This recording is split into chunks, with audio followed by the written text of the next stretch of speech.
Satellite के साथ अब धार्मिक, सोशल मीडिया और इंटरनेट के क्षेत्र में फेसबुक और यूट्यूब के साथ नंबर 1।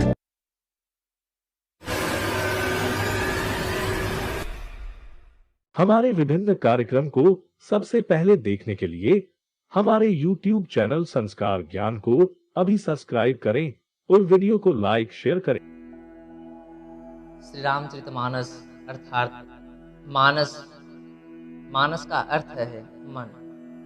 मन में श्री रामचरित की स्थापना और श्री रामचरितमानस का पहला शब्द है वर्ड। मानस जी का अंतिम शब्द है मानवा, अर्थात यह श्री रामचरितमानस मानव मात्र के लिए है। मानव मात्र चाहे वह किसी भी वर्ण या संप्रदाय का हो, अगर वह मानस का अनुगमन करता है तो उसका कल्याण होकर ही रहेगा। ऐसा सुंदर भगवान श्री राम का चरित्र है। जय मंगल गुण ग्राम राम के, दान मुकुति धन धर्म धाम के। बोले श्यावर रामचंद्र की जय। कथा में बैठने के साथ आप लोगों को दो चीजें अवश्य करनी है। एक तो हमारे साथ जय सिया राम बोलना पड़ेगा और दूसरा मानस की चौपाइयों को गाना पड़ेगा। मानस की चौपाइयाँ सामान्य नहीं है, ये साक्षात वेद की ऋचाएं हैं। श्री रामचरितमानस भगवान भोलेनाथ का हृदय है। भोले बाबा ने जगत का कल्याण करने के लिए अपने हृदय में छिपे राम प्रेम को ही रामचरितमानस के रूप में प्रकट कर दिया। रचि महेश निज मानस राखा, भोले बाबा ने इसको हृदय में रखा था। इसी कारण से इस ग्रंथ का नाम श्री रामचरितमानस पड़ा। भोले बाबा ने सुंदर समय पाकर माँ पार्वती के सन्मुख इस ग्रंथ को प्रकट किया। पाय सुषमु शिवासन भाषा। अतः गोस्वामी जी कहते हैं कि मैं कोई नवीन रचना नहीं कर रहा हूँ, मैं केवल भोलेनाथ के द्वारा रचित ग्रंथ का प्रकाशन कर रहा हूँ। जैसे जब हम कोई ग्रंथ लिखते हैं तो ग्रंथ लिखने के पश्चात हम उसका विमोचन करते हैं। गोस्वामी जी कहते हैं कि संवत 1631 करहु कथा हरिपद धरि सीसा। गोस्वामी तुलसीदास जी ने यहाँ संवत 1631 जो लिखा है वो वस्तुतः श्री रामचरितमानस के लेखन की तिथि नहीं है, बल्कि ये उस महान ग्रंथ के प्रकाशन की तिथि है कि संवत 1631 चैत मास 9वीं तिथि को, जिस दिन मर्यादा पुरुषोत्तम भगवान राम का जन्म हुआ था, उसी दिन श्री धाम अयोध्या में गोस्वामी तुलसीदास जी ने श्री रामचरितमानस का प्रकाशन किया था। नवमी भौमवार मधुमासा, अवधपुरी यह चरित प्रकाशा। गोस्वामी जी कहते हैं कि इस सुंदर ग्रंथ की रचना तो भोलेनाथ ने किया, मैंने तो केवल इस ग्रंथ का प्रकाशन किया। श्री रामचरितमानस में 7 सोपान हैं। पहले सोपान का नाम है बालकांड। इसमें हम भगवान के अवतार की चर्चा है। भगवान का अवतार कब होता है, क्यों होता है, कैसे होता है, किन कारणों से भगवान का अवतार होता है, यह सभी चर्चाएं बालकांड में हैं। अतः बालकांड को हम अवतार कांड भी कहते हैं। दूसरे कांड का नाम है अयोध्या कांड। यह व्यवहार का कांड है। हमारा व्यवहार अपनों के प्रति कैसा हो, इसका ज्ञान हमें अयोध्या कांड में होता है। भाई भाई का व्यवहार कैसा हो, पिता पुत्र का व्यवहार कैसा हो, पति पत्नी का व्यवहार कैसा हो, इन सब की चर्चा अयोध्या कांड में है। अयोध्या कांड को व्यवहार कांड कहते हैं। तीसरे कांड का नाम है अरण्य कांड। यह उद्धार का कांड है। इसमें भगवान ने दिखाया कि जीव का उद्धार कैसे करते हैं। इस कांड में भगवान ने सबरी का उद्धार किया, सुतीक्ष्ण जी को सुंदर गति दी, सरभंग जी को मुक्ति प्रदान की और जटायु जी को अपने धाम का अधिकारी बना दिया। अतः अरण्य कांड हमें यह शिक्षा देता है कि हम कैसा आचरण करें तो भगवान हमारा उद्धार करेंगे। चौथे कांड का नाम है किष्किंधा कांड। यह परिवार कांड है। किष्किंधा कांड में सुग्रीव परिवार की आसक्ति में पड़कर राम काज भूल जाते हैं। असली भगवान को स्वयं कहना पड़ता है कि सुग्रीवहु सुधि मोरी बिसारी, पावा राजकोषपुर नारी। जिस प्रकार सुग्रीव राज काज एवं परिवार में उलझकर राम काज भूल गए, इसी प्रकार हम भी कई बार धन संपत्ति व घर परिवार की आसक्ति में उलझकर राम काज को ही भुला बैठते हैं और तब भगवान समय का बाढ़ चलाते हैं, जिससे हमारी अनुकूलता प्रतिकूलता में बदल जाती है और हमें पुनः भगवान की शरण में जाना पड़ता है। पांचवें कांड का नाम है सुंदर कांड। यह परोपकार का कांड है। परोपकार वचन मन काया, संत सहज सुभाय खगराया। लंका कांड और संहार का कांड है और सबसे अंत में उत्तर कांड है। ये सदविचार कांड है। यदि आपको सुंदर सुंदर विचार खोजने हैं तो आप उत्तरकांड की शरण में जाएं। तो ये जो 7 कांड हैं हमको बड़ी सुंदर शिक्षा देते हैं और हमारे जीवन में आने वाली सभी समस्याओं का समाधान करते हैं।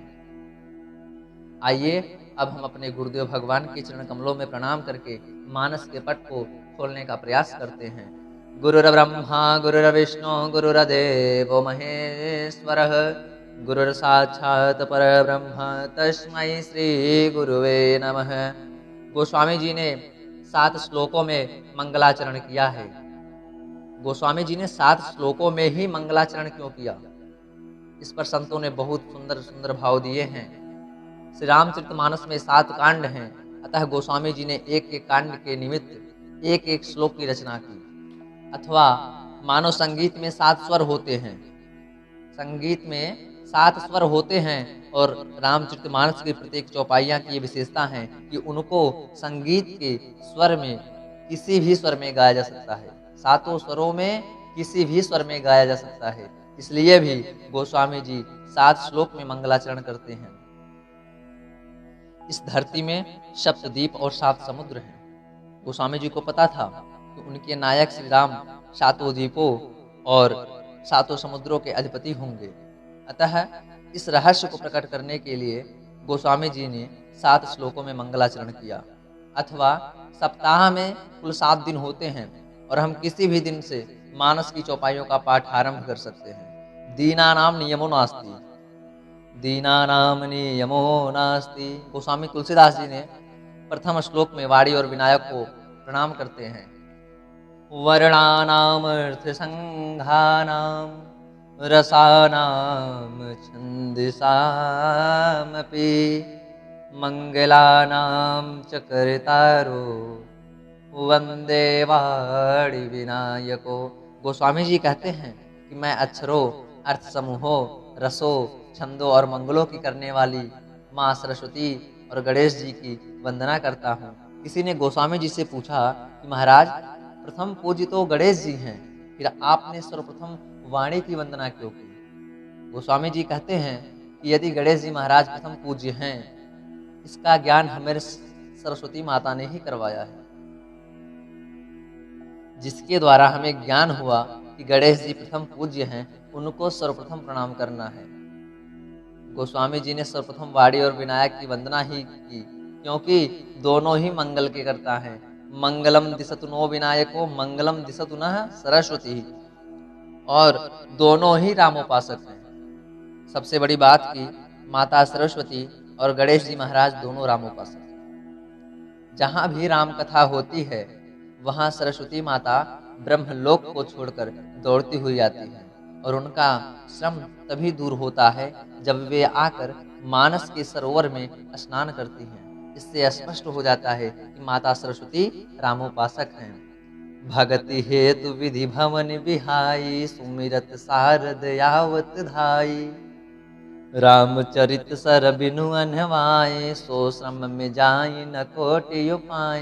गणेश जी महाराज तो रामोपासक हैं ही, क्योंकि राम नाम के प्रभाव से ही गणेश जी महाराज प्रथम पूज्य हुए। महिमा जासु जान गण राउ प्रथम पूजियत नाम प्रभाउ भवानी शंकरो वंदे श्रद्धा विश्वास रूपिणो याभ्याम विना न पश्यन्ति सिद्धा स्वांत अष्टमेश्वरम। श्रद्धा और विश्वास के स्वरूप माता पार्वती और भगवान शिव की मैं वंदना करता हूँ, जिनके कृपा के बिना सिद्धजन भी अपने अंतकरण में स्थित परमात्मा को नहीं देख पाते। श्रद्धा और विश्वास में यही अंतर है कि श्रद्धा का तो जन्म होता है लेकिन विश्वास अजन्मा है और हम सबके हृदय में सहज रूप से विद्यमान है। सती माता का पार्वती जी के रूप में दोबारा जन्म हुआ, किंतु भोले बाबा का कोई जन्म नहीं हुआ, वे अजन्मा हैं। तो पार्वती मैया श्रद्धा के प्रतीक हैं और भोले बाबा विश्वास के। इसका मतलब है श्रद्धा तो हमारे जीवन में आने जाने वाली चीज है। श्रद्धा गुणों को देख कर आती है और अवगुणों को देखकर चली जाती है, किंतु विश्वास अजन्मा है, वह सर्वदा हमारे हृदय में विराजमान रहता है। एक बात और, मानस में पहले शिव पार्वती विवाह हुआ, फिर सीताराम विवाह हुआ। इसका क्या अर्थ है? मानो गोस्वामी जी यहाँ हमें अपनी दार्शनिक दृष्टि से परिचित करवाते हैं कि शिव पार्वती का विवाह का तात्पर्य है श्रद्धा एवं विश्वास का मिलन, और सीताराम विवाह का तात्पर्य है भक्ति और भगवान का मिलन। यहाँ गोस्वामी तुलसीदास जी कहना चाहते हैं कि जब तक हमारे हृदय में श्रद्धा और विश्वास का मिलन नहीं होगा, तब तक हमारे हृदय में भक्ति और भगवान का मिलन होना संभव नहीं है। वंदे बोधमयं नित्यं गुरुशंकर रूपिणं यमाश्रितो हि वक्रो अपि चंद्रः सर्वत्र वंद्यते। तीसरे श्लोक में गोस्वामी जी गुरु की वंदना करते हैं। गोस्वामी जी कहते हैं कि मैं बोध स्वरूप भोलेनाथ के रूप में गुरु की वंदना करता हूँ, जिनके आश्रित होकर टेढ़ा चंद्रमा भी जगत पूज्य हो जाता है। सीताराम गुणाम पुण्यारण्य विहारिणो वंदे विशुद्ध विज्ञानी कवीश्वर कपीश्वरो। भगवान श्री सीताराम जी के जो गुणग्राम हैं, गोस्वामी जी कहते हैं कि वह पावन अरण्य के समान है।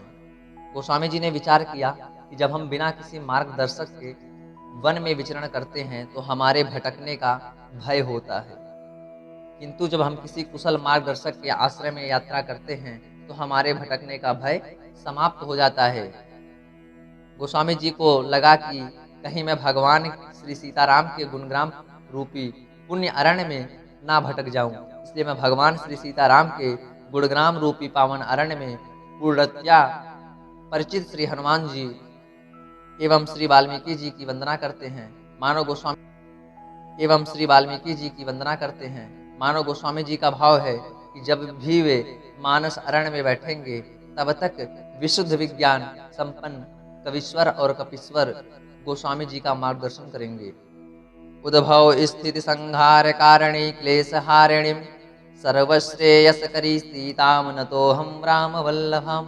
अब गोस्वामी तुलसीदास जी जगत माता श्री सीता जी के चरण कमलों में प्रणाम निवेदित करते हैं। गोस्वामी जी कहते हैं कि जो संसार की उत्पत्ति, पालन एवं सृजन का कारण है, जो राग, द्वेष, अस्मिता, अमनिवेश, इन पंच क्लेशों का नाश करने वाली, जो समस्त श्रेयों को हरने वाली राम वल्लभा सीता जी के श्री चरणों में हम सब कोटि कोटि प्रणाम निवेदित करते हैं। जिनकी माया से ये संसार रस्सी में सर्प की भांति सत्य प्रतीत हो रहा है, जैसे रात के अंधेरे में रस्सी पड़ी हो और अचानक जब हमारी दृष्टि रात के अंधेरे रस्सी पर पड़ती है तो मति भ्रम के कारण उस रस्सी में हमें सर्प की प्रतीति होती है, किंतु जैसे ही हम प्रकाश करते हैं वैसे ही हमारा सारा अज्ञान दूर हो जाता है। तो इसी प्रकार मोह जगत भी रस्सी के सर्प की भांति मिथ्या है, किंतु भगवान की माया के कारण यह जगत सत्य प्रतीत होता है। जब ज्ञान का प्रकाश होता है तब अज्ञान का अंधकार दूर हो जाता है और हमें जगत का बोध हो जाता है। आगे गोस्वामी जी कहते हैं कि जिनके चरण कमल की भवसागर से पार होने के लिए एकमात्र नौका है, ऐसे समस्त कारणों से परे भगवान श्री राम की मैं वंदना करता हूँ। गोस्वामी जी का स्पष्ट मत है कि भगवान के चरण कमलों के आश्रय बिना लिए कोई भी इस भवसागर को पार नहीं कर सकता। उत्तरकांड में काकभुसुंडी जी महाराज खगनायक गरुण जी से कहते हैं कि सब करमत खगनायक एहा करऊं राम पद पंकज नेहा। काकभुसुंडी जी कहते हैं कि भगवान के चरण कमलों से प्रेम करना यह व्यक्ति विशेष का नहीं बल्कि सबका मत है। इसलिए हम देखेंगे कि मानस के जितने भी पात्र हैं उन सबका भगवान के चरणों में अभिन्न एवं विभिन्न प्रेम है। मानस में भगवान के चरणों में प्रेम तो सबका भिन्न भिन्न है, किंतु भावनाएं सबकी अभिन्न हैं। कौशल्या जी का भगवान श्री राम के चरण कमलों में वात्सल्य प्रेम है, वही दशरथ जी का भगवान के चरण कमलों में सत्य प्रेम है, और जनक जी का भगवान श्री राम के चरणों में गूढ़ प्रेम है। श्री भरत जी का भगवान श्री राम के चरण कमलों में अगम प्रेम है। लक्ष्मण जी का भगवान के चरण कमलों में अनन्य प्रेम है। हनुमान जी के भगवान के चरण कमलों में निर्भर प्रेम है, एवं जानकी जी का भगवान के चरण कमलों में तत्व प्रेम है। इस प्रकार हम देखते हैं कि मानस के सभी श्रेष्ठ पात्रों का भगवान के चरण कमलों में अभिन्न किंतु विभिन्न प्रेम है। गोस्वामी जी कहते हैं यह श्री रामचरितमानस नाना पुराण निगम आगम सम्मत है। और गोस्वामी जी लिखते हैं कि पंचिंत्यतो अपि, अर्थात कुछ और भी है। गोस्वामी तुलसीदास जी कहते हैं कि इस श्री राम कथा की रचना मैं अपने स्वतः सुख के लिए कर रहा हूँ।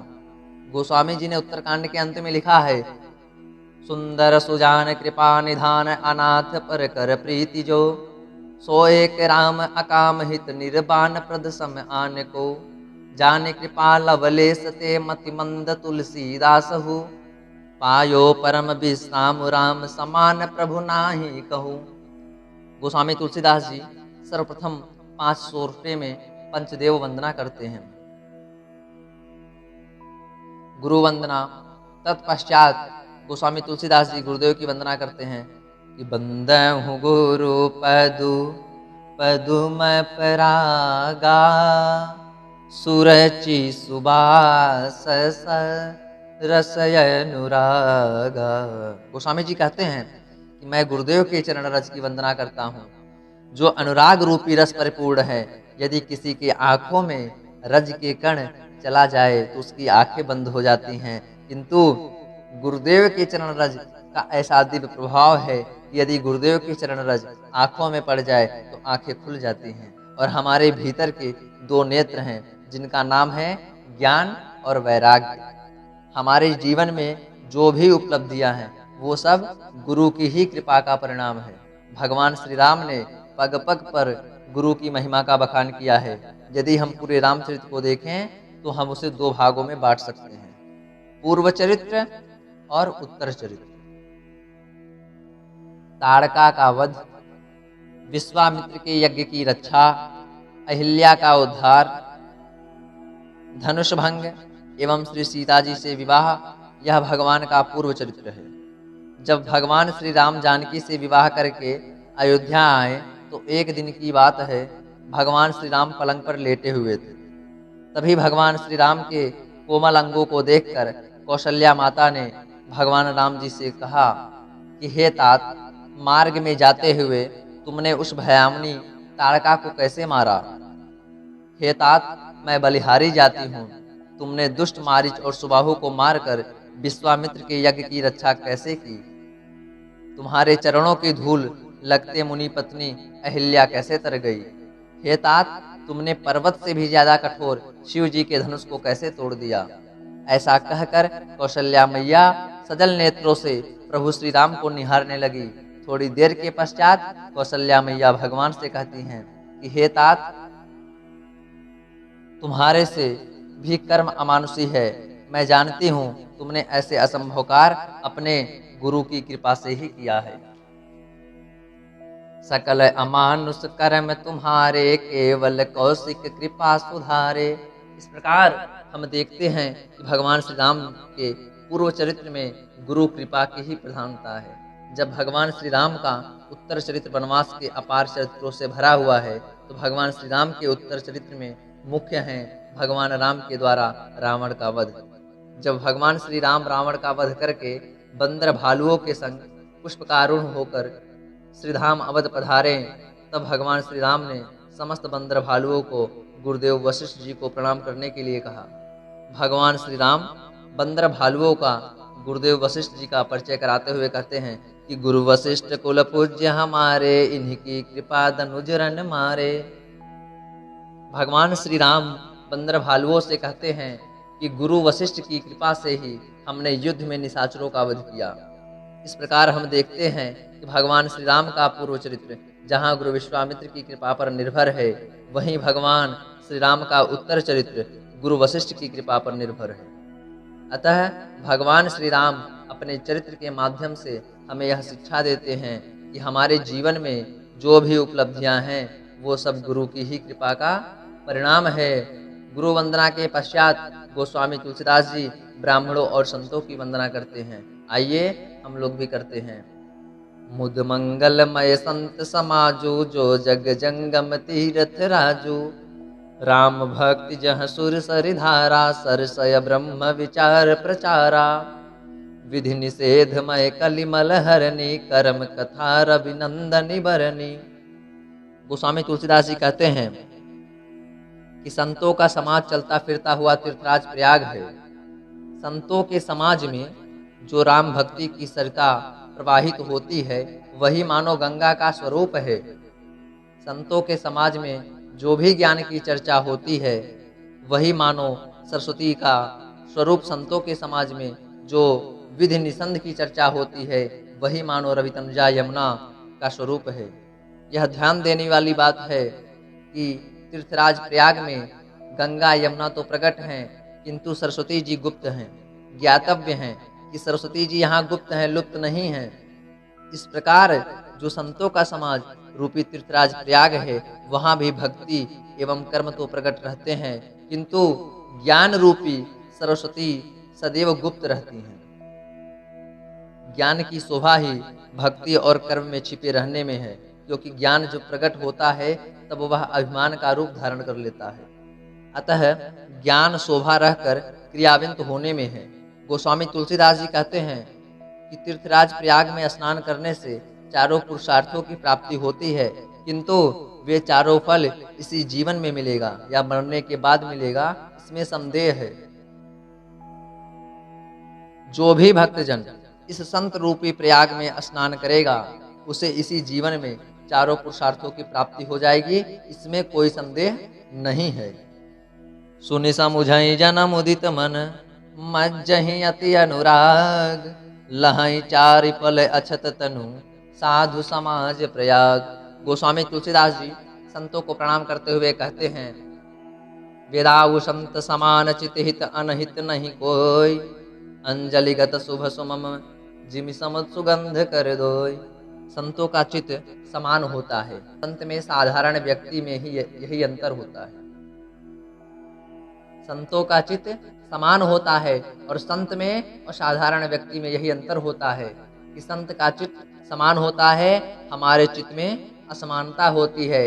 कोई भी व्यक्ति जब फूल को तोड़ता है तो फूल तोड़ने वाले हाथ को भी सुगंधित करता है और सहारा देने वाले हाथ को भी सुगंधित करता है, क्योंकि पुष्प में समानता का भाव है। इसी प्रकार संत जन अपना उपकार करने वाले व्यक्ति के प्रति समान भाव होते हैं और अपना अपकार करने वाले के प्रति भी उनकी चित्त में असमानता का भाव नहीं होता है। संत सरल चित्त जगत हित जान सुभाव स्नेह। संतों का चित्त समान होने के साथ साथ सरल भी होता है और वे जगत के हित में सदैव तत्पर रहते हैं। बाल विनय सुनि करि कृपा राम चरण रति देव। और वे जगत के हित में सदैव तत्पर रहते हैं। बाल विनय सुनि करि कृपा राम चरण रति देव। गोस्वामी जी संतों के चरणों में प्रणाम करते हुए उनसे रामचरण रति की याचना करते हैं। संतों को प्रणाम करने के बाद गोस्वामी तुलसीदास जी खलों को भी प्रणाम करते हैं। बहुरी बंदी खलगन सती माए जे बिनु काजु दाहिने उबाए। गोस्वामी जी कहते हैं कि मैं सच्चे भाव से खलों को प्रणाम करता हूँ जो बिना किसी मतलब के ही दाएं बाएं करते हैं। देखा होगा आप लोगों ने, दूसरों के हित की हानि ही जिनकी दृष्टि में लाभ है, दूसरों की हानि ही करना उनको लाभ दिखता है। जिनको दूसरों के उजड़ने में हर्ष और बसने में विषाद होता है। हरिहर जस राकेश राहु से पर अकाज मत सह सबाहु से। जो हरि और हर के यश रूपी पूर्णिमा चंद्रमा के लिए राहु के समान है, दूसरों का अकाज करने में सहसबाहु के समान वीर है। जिस प्रकार मक्खी घी में गिरकर उसे भी खराब कर देती है और स्वयं भी नष्ट हो जाती है, उसी प्रकार दुष्ट लोग दूसरों के बने बनाए काम को भी अपनी हानि करके बिगाड़ देते हैं। गोस्वामी जी आगे लिखते हैं कि पुण्य प्रणवहु पृथ्वीराज समाना परयग सुनहि सहस दस काना। यह नकारात्मक समानता है तो पृथ्वीराज महाराज अपने 10,000 कानों से हरि का यश सुनते हैं, किंतु खल अपने 10,000 कानों से दूसरों के पापों को सुनते हैं। किसी ने गोस्वामी जी से पूछा, महाराज जब ये इतने दुष्ट हैं तो आप इनकी वंदना ही क्यों करते हैं? गोस्वामी जी उत्तर देते हुए कहते हैं, भैया यह जैसे भी हैं, अच्छे हो या बुरे हो, इनको ब्रह्मा जी ने पैदा किया है। सिया राम मैं सब जग जानी करहु प्रणाम जोरी जुग पानी। पुनः गोस्वामी जी से किसी ने पूछा कि महाराज आप इतने गुण दोष क्यों गिना रहे हैं? आपने संतों के गुणों का बखान किया और दुष्टों के अवगुणों का बखान किया, इसका क्या अभिप्राय है? गोस्वामी जी कहते हैं, सावधान करने के लिए, ताकि हम संतों के गुणों को और खलों के अवगुणों से भले भांति परिचित हो जाएं। हम संत रूपी हंस बनकर गुण रूपी दूध को ग्रहण कर लें और अवगुण रूपी जल का परित्याग कर दें। जड़ चेतन गुण दोषमय विश्व कीन्ह करतार, संत हंस गुण गहय पय परिहरि बारी विकार। विधाता जब हमें ऐसा विवेक देता है, तब हमारा मन दोषों को त्याग कर गुणों में अनुरक्त हो जाता है। अस विवेक जब देय विधाता, तब तजी दोष गुण ही मनुराता। तुलसीदास जी लिखते हैं कि मेरी यह रचना सब गुणों से रहित है, बस इसमें जगत प्रसिद्ध एक गुण है। यही मह रघुपति नाम उदारा, अति पावन पुराण श्रुति सारा। मंगल भवन अमंगल हारी, उमा सहित जहि जपत पुरारी। भगवान श्री राम का नाम इतना उद्गार है कि वह कभी विचार नहीं करता कि नाम लेने वाले व्यक्ति में पात्रता है या नहीं। जो भी व्यक्ति भगवान के नाम का आश्रय लेता है, भवसागर से पार ही हो जाता है। जाने अनजाने कैसे भी भगवान के नाम का जप किया जाए तो भगवान का नाम कल्याण ही करता है। किंतु वस्तु की शक्ति ज्ञान की मोहताज नहीं होती। यदि किसी ने अमृत का पान किया है तो वह अमर हो ही जाएगा, चाहे उसने जाने में अमृत पिया हो या अनजाने में। ठीक इसी प्रकार यदि किसी ने नाम अमृत का पान किया है तो वह इस भवसागर के पार हो ही जाएगा। पाइन कहीं गति पतित पावन, राम भज सुन सठ मना। गनिका अजामिल व्याध गीध, गजादि खल तारे घना। आभीर जमन किरात स्वपचादि अति अघुरूपजे। कहीं नाम बारक ते पिपावन, हो ही राम नमामिते। अब गोस्वामी जी अवध परिकर की वंदना करते हैं। जनक सुता जग जननी जानकी, अतिशय प्रिय करुणा निधान की। ताके जुग पद कमल मनाऊं, जासु कृपा निर्मल मति पाऊं। जनक सुता की वंदना करने के पश्चात गोस्वामी तुलसीदास जी 9 दोहों में भगवान श्री राम नाम की वंदना करते हैं। बंदहु नाम राम रघुवर को, हेतु कृषानु भानु हिम कर को। बंदहु नाम राम रघुवर को, हेतु कृषानु भानु हिम कर को। गोस्वामी जी कहते हैं कि मैं रघुवर राम के नाम की वंदना करता हूँ, जो अग्नि, सूर्य और चंद्रमा का बीज है। गोस्वामी जी कहते हैं कि राम नाम महामंत्र है।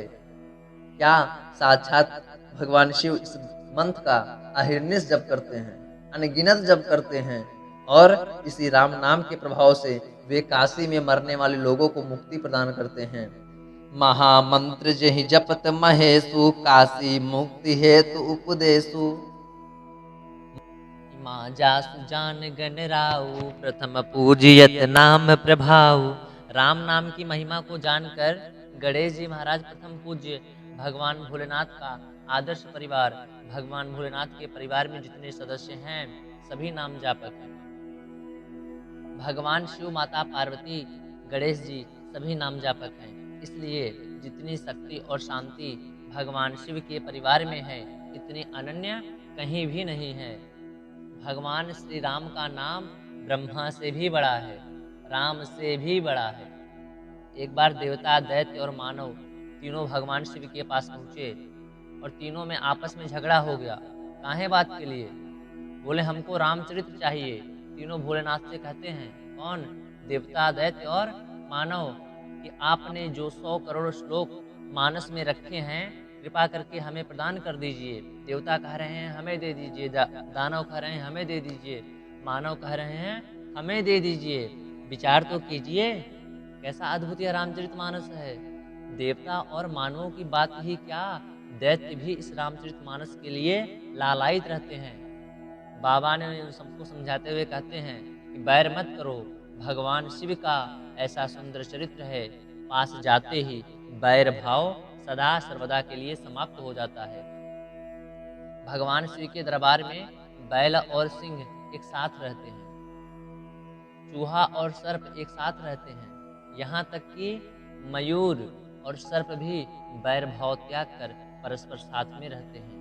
अतः भगवान शिव ने सबको समझाया कि हम 100 करोड़ श्लोक का बराबर से बंटवारा करेंगे। ब्रह्म राम ते नाम बड़ बरदायक अनुमानी, रामचरित सतकोटि मह लिय महेश जिय जानी। भगवान भोलेनाथ ने 100 करोड़ श्लोक देवता, दैत्य और मानवों में बराबर बांट कर दे दिया। फिर भी एक श्लोक बचा रहा। सभी आपस में फिर झगड़ने लगे। देवता कह रहे हैं हमको चाहिए, दैत्य कह रहे हैं हमको चाहिए और मानव कह रहे हैं हमको चाहिए। भोलेनाथ ने विचार किया और देखा जो श्लोक बचा है वह अनुष्टुप छंद था, जिसमें 32 अक्षर होते हैं। वह अनुष्टुप छंद था जिसमें 32 अक्षर होते हैं और भोलेनाथ ने 10-10 अक्षर तीनों में बांट दिए, तब भी 2 अक्षर शेष बचे और यही 2 अक्षर राम नाम के रूप में सुशोभित हुए हैं, जिसे भोलेनाथ ने अपने हृदय में धारण कर लिया। नाम पड़ गया रामायण। भगवान श्री राम का नाम निर्गुण ब्रह्म से भी बड़ा है और सगुण ब्रह्म से भी बड़ा है। गोस्वामी जी कहते हैं कि निर्गुण ब्रह्म सबके हृदय में अक्षत रूप से अवस्थित है, फिर भी समस्त जीव दुखी हो रहे हैं, किंतु नाम निरूपण करने से जो ब्रह्म सुप्त है वह प्रकट हो जाता है। जैसे रत्न का ज्ञान होने से उसका मूल्य स्वतः ही प्रकट हो जाता है, इससे स्पष्ट होता है कि राम नाम निर्गुण ब्रह्म से भी श्रेष्ठ है। गोस्वामी जी कहते हैं कि राम का नाम सगुण ब्रह्म से भी श्रेष्ठ है। राम का अवतार ब्रह्मांड में होता है और नाम का अवतार इस पिंड में होता है।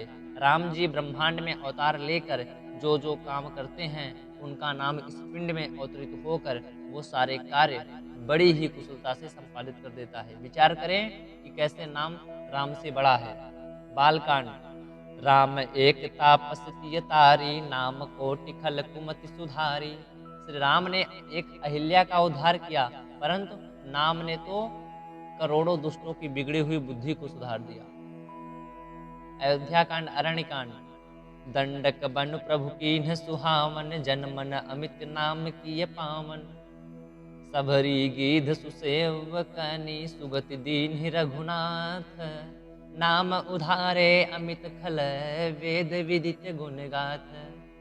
वन शब्द से यहाँ अयोध्या कांड प्रेत है, क्योंकि भगवान का वनवास अयोध्या कांड में ही हुआ। श्री रघुनाथ जी ने तो सबरी गीध आदि उत्तम सेवकों को ही मुक्ति दी, परंतु नाम ने तो अनगिनत दुष्टों का उद्धार कर दिया। सबरी गीध आदि को मुक्त करने की कथा अरण्य कांड में है। गोस्वामी जी कहते हैं कि रघुनाथ जी ने तो उत्तम सेवकों को मुक्ति प्रदान की। अरे वो स्वयं मुक्ति के अधिकारी थे, क्योंकि वे उत्तम सेवक थे, किंतु नाम ने तो अनगिनत है खलों का भी उद्धार किया है। राम सुकंठ विभीषण दो, राखे शरण जान सब को। राम जी ने किष्किंधा कांड में सुग्रीव को अपनी शरण में लिया और सुंदर कांड में विभीषण को अपने शरण में लिया। यह प्रसंग सब कोई जानते हैं, परंतु नाम ने तो अनेक गरीबों पर कृपा कर दी। जिनका आश्रय कोई नहीं था, उनका आश्रय नाम बन गया। लंका कांड। राम भालु कपि कटक बटोरा, सेतु हेतु श्रम कीन्हन थोरा। नाम लेतु भव सिंधु सुखाही, करहु विचार सुजन मन माही। राम जी को तो सेतु बनाने में कितना परिश्रम करना पड़ा, बंदर भालुओं को इकट्ठा करना पड़ा, किंतु गोस्वामी जी कहते हैं कि नाम लेत भव सिंधु सुखाही। नाम का आश्रय ग्रहण करते ही सामान्य समुद्रों की बात ही क्या, भवसागर भी सूख जाता है। अतः सज्जन लोग स्वयं मन में विचार करें कि राम में और नाम में कौन बड़ा है। उत्तरकांड।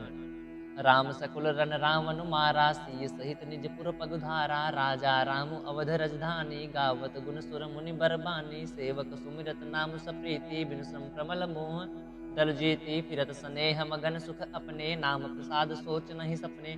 भगवान श्री राम ने तो कुटुंबियों सहित रावण को युद्ध में मारा और सीता सहित उन्होंने अपने नगर में प्रवेश किया। राम राजा हुए, अवध उनकी राजधानी, परंतु सेवक नाम के स्मरण मात्र से बिना किसी परिश्रम के मोह की प्रबल सेना को जीत लेते हैं और प्रेम में मगन होकर विचरण करते हैं। इस प्रकार गोस्वामी तुलसीदास यहाँ नाम रामायण के रूप में मानस के सातों कांडों का स्पर्श करते हैं और यह सिद्ध करते हैं कि राम जी का नाम राम जी से भी बड़ा है। कहो कहाँ लगी नाम बड़ाई, राम से कहीं नाम गुण गाई। संपूर्ण श्री रामचरितमानस में दो ही ऐसी चीजें हैं जिनका वर्णन स्वयं भगवान राम भी नहीं कर पाए। एक भरत है, एक भरत जी का प्रेम, भरत अमित महिमा सुन रानू, जान ही राम न सकहीं बखानी। और दूसरा, भगवान श्री राम यदि सुन चाहें तो भी अपने नाम की महिमा का गान नहीं कर सकते हैं। निष्कर्षत गोस्वामी तुलसीदास जी कहते हैं, भगवान राम का नाम भाव से लिया जाए, कुभाव से लिया जाए, क्रोध से लिया जाए अथवा आलस से लिया जाए, नाम हमारा कल्याण ही करेगा। भाय कुभाय अनख आलस हूँ, नाम जपत मंगल दिस हूँ। नाम महिमा का वर्णन करने के पश्चात गोस्वामी तुलसीदास जी मानस के सरोवर का वर्णन करते हैं। तुलसीदास जी कहते हैं कि श्री रामचरितमानस एक सरोवर है।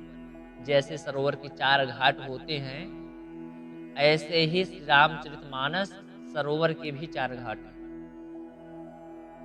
पूर्व दिशा की ओर दैन्य घाट, तुलसीदास जी महाराज वक्ता और श्रोता उनका मन।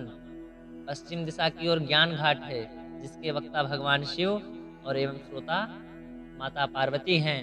उत्तर की ओर काकभूषुंडी जी महाराज बैठे हैं, जो स्वयं वक्ता बनकर और गरुड़ जी महाराज को श्री राम कथा सुना रहे हैं। और दक्षिण की ओर तीर्थराज प्रयाग में याज्ञवल्क्य जी महाराज भरद्वाज जी को श्री राम कथा सुना रहे हैं। आइए 2 मिनट हम भी भगवान श्री राम का भजन करते हैं।